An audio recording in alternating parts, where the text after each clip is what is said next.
The Florida Panthers are one win away from their second consecutive Stanley Cup championship. Armando Velez of Locked On Florida Panthers joins us to discuss how they got here and what it'll take to get across the finish line. All that and more next on today's Locked On NHL podcast.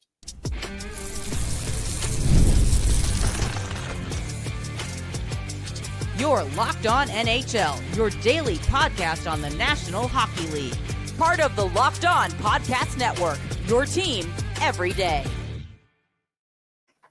Gil Martin here, and welcome everybody to the Monday edition of the Locked On NHL podcast, part of the Locked On Podcast Network, your team every day. I want to thank everyone who makes Locked On NHL your first listen every day. Don't forget to subscribe on YouTube or wherever you listen to podcasts so you never miss an episode.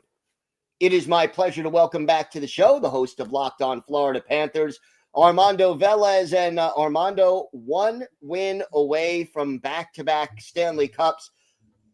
The one thing that impressed me is the way the Panthers just came out of the gate in Edmonton in Game 5 and took control of the tempo of the game. Talk to me about the effective starts that the Panthers have had in this series. Yeah, and thank you once again, Gil, for having me on the show. And to think that, Sportsnet Stats even brought it up after the game where the Panthers have been leading the series for 200 minutes while the Edmonton Oilers have been leading for 33 minutes in the entire series. And the fact that they went into Game 5 with a 2-2 series for what it's worth, and the Panthers leading for all the 60 minutes of Game 3 and then a good amount of Game 4, and then just with taking their foot off the gas a little bit after the first period in Game 4. The fact that the Panthers have had a lead in every single game, and the fact that the Panthers have found the way to score in bunches. It's been second, it's been the third line, it's been power play 2 for the most part, 2 5-on-3 goals, a shorthanded goal. It's been waves that the Panthers have been in. And the thing is, now in Game 5, it was a low event game when the majority of the games for this Stanley Cup final have been really high event. I messaged you personally in your DMs the other day during Game 5 that the first 4 games were the highest scoring games since the 1981 Stanley Cup final between the New York Islanders and the Minnesota North Stars. And then it went from that, although it said 5-2 as the final score because 4 goals were scored in the third period. It was the type of game that the Florida Panthers wanted to play that was really fit to – it was Florida Panthers hockey to a T, despite the final score of a 21-29 shot on goal advantage. Got to ask about Brad Marchand. He has just shined in this series and throughout the playoffs. What has his addition at the trade deadline meant to this team? I still can't believe that he's a Florida Panther to begin with. I just remember it, March 8th, around 2:55 p.m., that the Panthers are crossing the finish line, pulling what the Vegas Golden Knights did, similar to the Thomas Hertl trade. And everything with what the Panthers were making as far as trades, that was seen as gravy at the time because the prior moves were Seth Jones, Nico Sturm, backup goaltender Vitek Vanacek, and then putting Brad Marchand there. It was adding another one of the infinity stones to the Florida Panthers, making them inevitable for them. And to think that he has been the main scorer for the Panthers, he has the most goals in a Stanley Cup final since Asa Tekkonen, former Panther, by the way.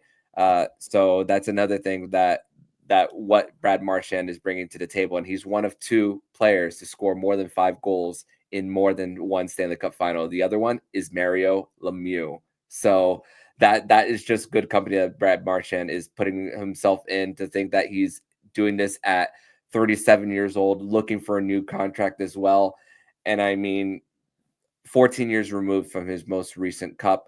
And to think that the newfound energy, the newfound purpose that he has found playing for the Florida Panthers, and he even spoke about it. I was in the locker room when he was discussing it, how sometimes there were certain times where he was making all those playoff runs where he kind of took things a little bit for granted. He spoke about especially 2023, where he doesn't remember sometimes some of the games that he played, some of the playoff series, because of sometimes they were maybe a little too thinking that they were guaranteed to win certain series, including that 7-game series against the Panthers.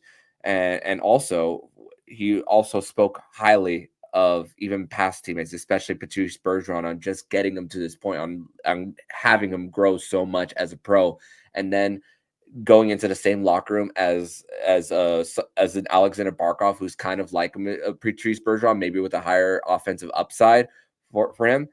That is really how he's been able to fit, and the Panthers being that hard bruising forechecking team fits right so well with what Paul Maurice and company have here.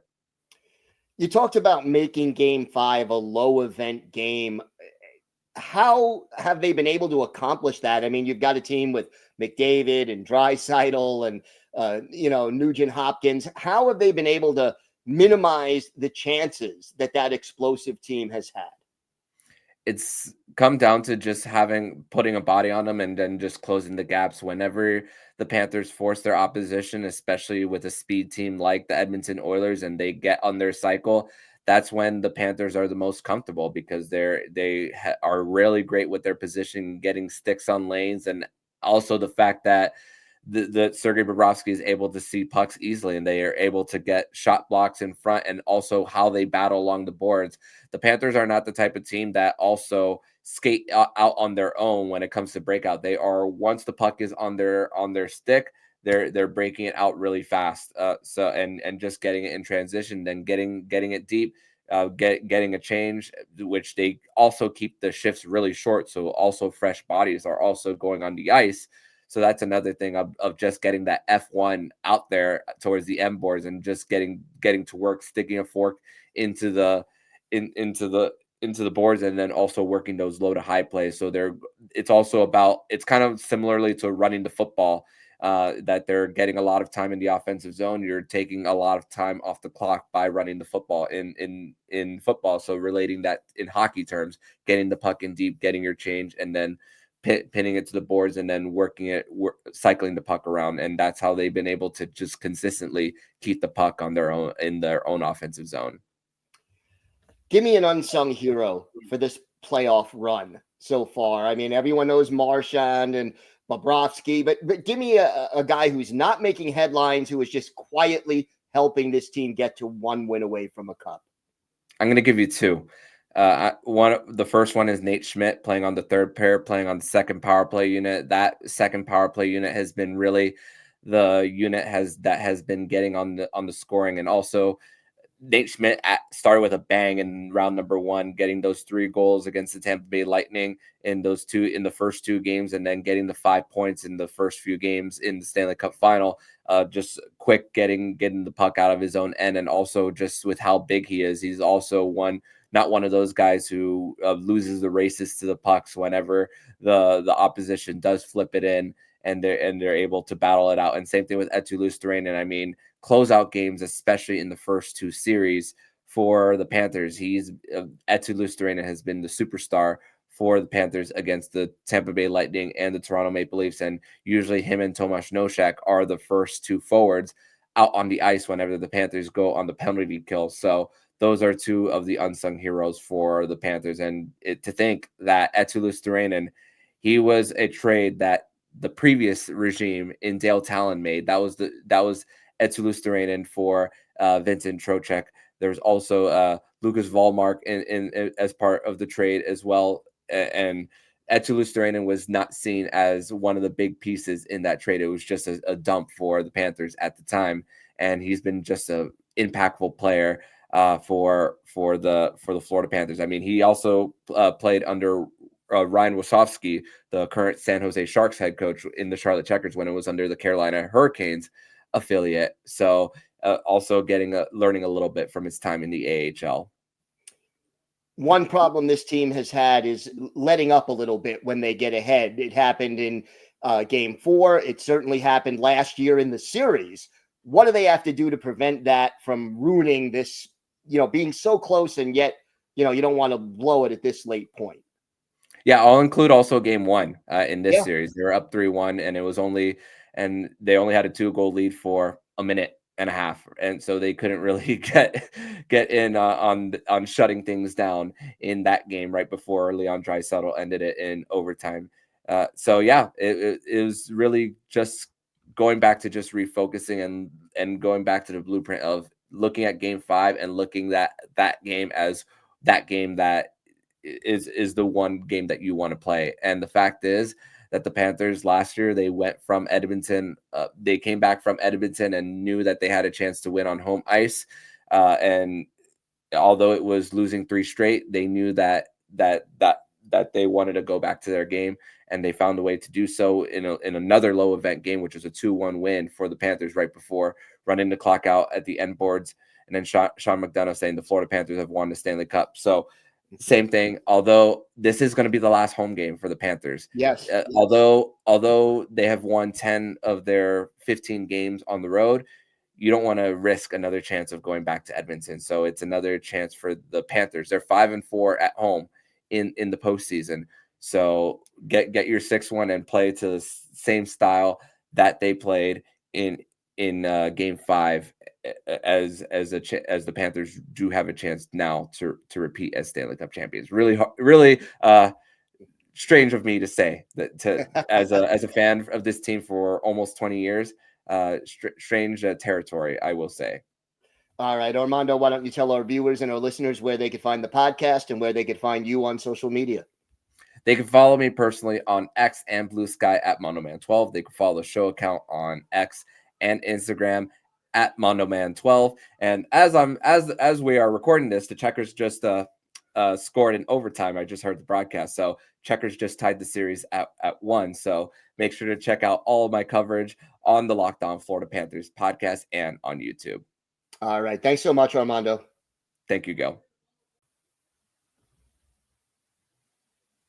Today's episode is brought to you by your friends at Monarch Money. Ever check your bank account and wonder, where did all my money go? Between dining out, online shopping, and entertainment, it's easy to lose track, but that's where Monarch Money comes in. It's your personal CFO, giving you full visibility and control over your finances.